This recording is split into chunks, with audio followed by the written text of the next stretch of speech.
So you've gone out and gotten yourself a 40-liter tank, otherwise known as a 10-gal, and you're wondering, what fish species can I keep in this tank? Today I'm giving you guys the top 5 species that I would genuinely keep in a 40-liter tank long term. That means no upgrading your tank later on because your fish are getting too big, just fish that suit that exact footprint. In a 40-liter tank, the best way to build it is to do it around one main idea.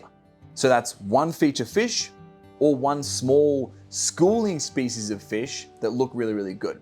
The moment you try and turn your 40-liter tank into a community tank where you just buy everything that you see at the aquarium store that you love, it gets really chaotic. If that's your thing, then that's fine. You just need to learn how to stack your species correctly so they live harmoniously and bunker down for a bunch of aquarium maintenance. Species number 1 that I would keep in a 40-liter tank, a male Betta.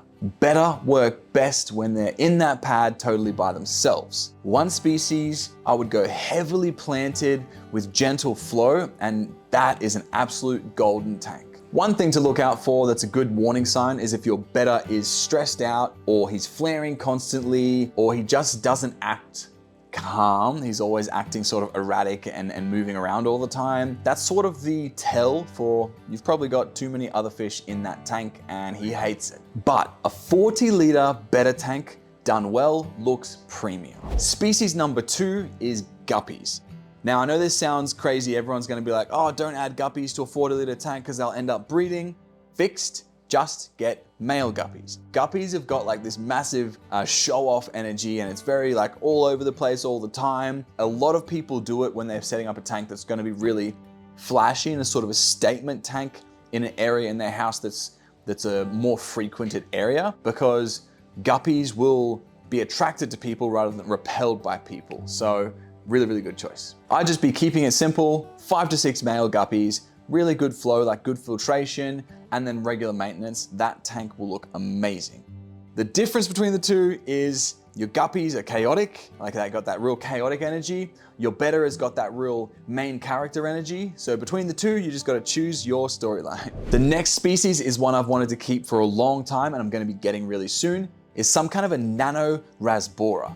And they're sort of like this clean, aesthetic schooling fish that are still quite small, which will give perspective to your 40-liter tank.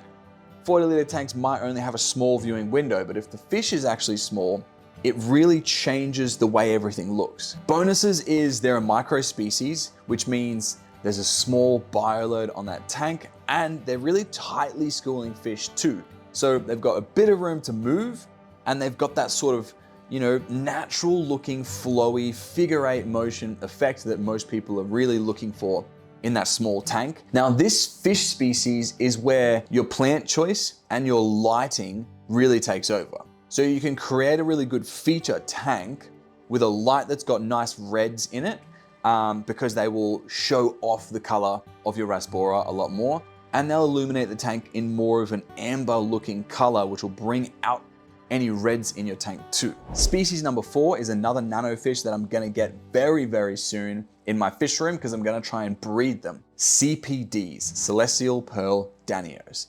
They've got awesome coloration, little tiny spots. They just move in the way that you want them to move. People will walk up to the tank, actually look at the fish and notice that the detail in these beautiful little suckers. So the only difference I would have in my tank from the other tanks that I've explained is I wouldn't heavily plant it. I would probably moderately plant it at best, have a bit of hardscape in one spot and then plants coming up in the same spot, so that there's lots of negative space for these CPDs to play around in and sort of be observed in as well. Done right and under good lighting, CPDs glow. Biological stability matters most. If you're really wanting them to pop, you need to make sure that the bioload on that tank is sort of over-engineered. So I like to lean heavily on bio bricks. I use the DALUA fresh fish and shrimp filters. They end up having little chambers in them. I fill those chambers with these, and then it's sort of this internal filter that doesn't suck up any babies. It's more than enough for a 40-liter tank,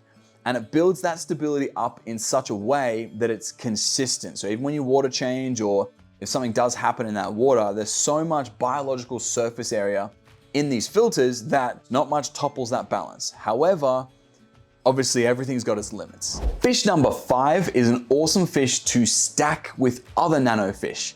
They're a very small species of corydora called Pygmy corydoras. Everyone that's followed my channel for a while knows I love them. I've bred them really, really readily. They actually colony breed, which means you can put them in the tank and then the numbers will populate, but they never overpopulate. So it's this really, really cool balance of fish because these fish tend to be the bottom layer. And what happens with most small tanks is people focus too heavily on a fish that's a surface level fish. And then in the viewing window, unless it's a schooling fish, you tend to have like a lack. If you have a schooling fish, and then you've got little tiny pygmy corydoras running around the bottom, cleaning up your plants, eating any uneaten food from the top layer of fish, you've got yourself a little ecosystem starting. And then the fact that these guys will readily breed, they'll lay their eggs and then these tiny little, literally you can't see them, corydora come out.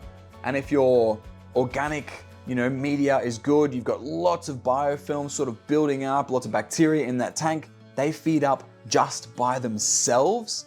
And then you get more and more and more coming into the tank as well over a very long time. Plus they have that beautiful little stripe down the side and they look really aesthetic as well. They don't just occupy that bottom layer as well. They'll sort of bridge the gap. They'll hang out in like the bottom third of the tank and come up a little bit. They also, because of the size, give the tank more perspective and it makes it seem larger than it actually is. For a 40-liter tank, I would probably chuck in 6 to 8 of these guys to start and maybe their colony will grow to 10 after 6 months, you know what I mean? That seems perfect. So now that we've gone through those 5 fish, I'm gonna give you guys sort of my favorite combos that I would have in a tank to do with what kind of tank you basically want.